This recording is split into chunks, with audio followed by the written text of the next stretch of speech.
അതൊരു ചെറിയ കാര്യമായിട്ട് നമ്മൾ മനസ്സിൽ വിചാരിക്കണം. മിക്കവാറും MSME സെക്ടറിലുള്ള ഓൺട്രപ്രണേഴ്സ് ഒന്നും ഫോക്കസ് ചെയ്യുന്നത് പലപ്പോഴും നമ്മൾ കാണാം ഡെവലപ്മെന്റ് ഫോക്കസ് ചെയ്തിട്ട് വർക്ക് ചെയ്യും. ഡിജിറ്റൽ മാർക്കറ്റിംഗ് എൻക്വയറി വന്നതിന്റെ ഭാഗമായിട്ട് ഒരു ക്ലയന്റിനെ മീറ്റ് ചെയ്യാൻ പോയി. അപ്പോൾ മീറ്റ് ചെയ്യുന്ന സമയത്ത് പുള്ളിയുടെ ഡീറ്റെയിൽസും കാര്യങ്ങളും ഡിജിറ്റൽ മാർക്കറ്റിംഗ് എന്താണെന്നും പിന്നെ മാർക്കറ്റിംഗ് റിലേറ്റഡ് ആയിട്ടുള്ള ആക്ടിവിറ്റീസ് എന്തൊക്കെയാണ് എന്നുള്ളതും ഒക്കെ സംസാരിച്ചു കഴിഞ്ഞിട്ട് ഞാൻ പുള്ളിയോട് ചോദിച്ചു ഹൗ ദിസ് ഓർഗനൈസേഷൻ വർക്ക്സ് എന്നുള്ളത് ചോദിച്ചു. അപ്പം പുള്ളി എൻ്റെ അടുത്ത് പറഞ്ഞു ഞാൻ മിക്കവാറും സമയങ്ങളിൽ ക്ലയൻസിനെ മീറ്റ് ചെയ്യുന്ന സമയങ്ങളിലൊക്കെ ക്ലയൻസിന്റെ അടുത്ത് കുറച്ചും കൂടി ഡീറ്റെയിൽ ആയിട്ട് അവരുടെ ബിസിനസിന്റെ സ്ട്രക്ചറും അതുപോലെ തന്നെ ഒരു ഇൻകം സോഴ്സസും പ്രൈമറി ആൻഡ് സെക്കൻഡറി ഇൻകം സോഴ്സസും ഇങ്ങനത്തെ കാര്യങ്ങളൊക്കെ മാക്സിമം ഡിസ്കസ് ചെയ്യാൻ ശ്രമിക്കാറുണ്ട്. കാരണം നമുക്ക് ഏതൊക്കെ ഏരിയാസിലാണ് നമ്മളെ ഇൻപുട്ടിനെ കൊണ്ടുവരാൻ പറ്റുക എന്നുള്ളത് ഭയങ്കര ഇമ്പോർട്ടൻ്റ് ആയിട്ടുള്ള ഒരു കാര്യമാണെന്നുള്ളതാണ് ഞാൻ മനസ്സിലാക്കുന്നത്. Even though like just other than marketing നമുക്ക് ഇൻവോൾവ് ചെയ്യാൻ പറ്റുന്ന പല ഏരിയാസും വരും. അപ്പം ഈ ഏരിയാസിനൊക്കെ നമുക്ക് കേറ്റർ ചെയ്യാൻ വേണ്ടിയിട്ടാണ് ആക്ച്വലി ഞാൻ ചോദിച്ചത്. അപ്പം ഇത് ചോദിച്ചതിന്റെ ഭാഗമായിട്ട് പുള്ളി എൻ്റെ അടുത്ത് പറഞ്ഞു സ്ട്രക്ചർ എന്ന് പറയുന്ന ഒരു സംഭവമൊന്നുമില്ല, നമ്മൾ ഡെയിലി ആക്ടിവിറ്റീസിനെ ഫോക്കസ് ചെയ്തിട്ടാണ് ബിസിനസ് മുന്നോട്ട് പോകുന്നത്. And he is doing it very good. വളരെ നന്നായിട്ട് തന്നെ ചെയ്യുന്നുണ്ട്, നല്ല രീതിയിൽ നല്ല വോളിയം ബിസിനസ് ചെയ്യുന്ന ഒരാളാണ്. സോ ഞാൻ ആക്ച്വലി പറയാൻ ഉദ്ദേശിക്കുന്ന ഒരു കാര്യം എന്താണെന്ന് വെച്ച് കഴിഞ്ഞാൽ other than focusing on building A structure internally and making the business developed എന്നുള്ള ഒരു ആസ്പെക്റ്റിലോട്ട് മിക്കവാറും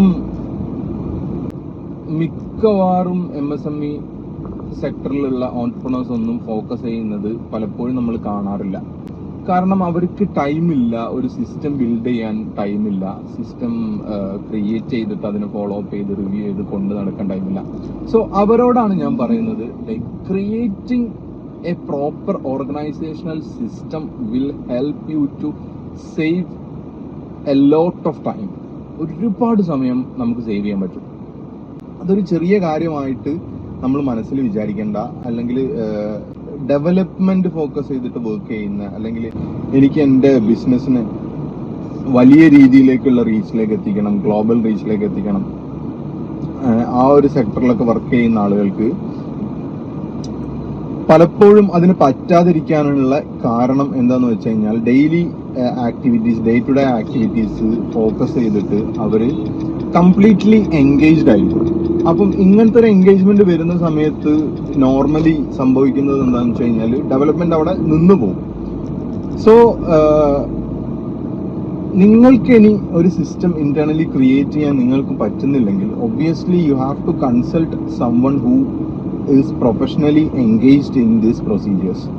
സോ അങ്ങനെ എൻഗേജ്ഡ് ആയിട്ട് മിനിമം ഒരു 5-10 ഡൊമൈൻസിൽ വർക്ക് ചെയ്ത് എക്സ്പീരിയൻസ് ഉള്ള ഒരു കൺസൾട്ടന്റിനെ അപ്രോച്ച് ചെയ്തിട്ട് അവരെ കൊണ്ട് ഒരു സിസ്റ്റം ക്രിയേറ്റ് ചെയ്തെടുക്കാൻ വേണ്ടിയിട്ട് ട്രൈ ചെയ്യാം. So you will save your time along with the system is actually creating parallelly. So ഇത് രണ്ട് ആക്ടിവിറ്റീസും ഒരു പ്രോപ്പർ ബ്രേക്ക് ഈവനിലോട്ട് എത്തുന്ന സമയത്ത് ഇതിനെ ഓട്ടോമൈസ് ചെയ്യാനും പിന്നെ ഇതിൽ ഓട്ടോമൈസ്ഡ് ആക്ടിവിറ്റീസിനെ മോണിറ്റർ ചെയ്യാനും ഉള്ള കേപ്പബിലിറ്റിയിലോട്ട് ഈ ഓൺട്രപ്രണർ എത്തും എന്നുള്ളതാണ് ഇതിലെ ഏറ്റവും വലിയൊരു കാര്യം. So building an empire is something like building systems in your business. ബിസിനസ്സിൽ സിസ്റ്റംസ് വരുന്ന സമയത്ത് ഉണ്ടാവുന്ന ഇമ്പാക്റ്റ് എന്ന് പറയുന്നത് ഒബ്വിയസ്ലി നിങ്ങൾക്ക് ഒരുപാട് ടൈം സേവ് ചെയ്യാൻ പറ്റും എന്നുള്ളത് തന്നെയാണ്.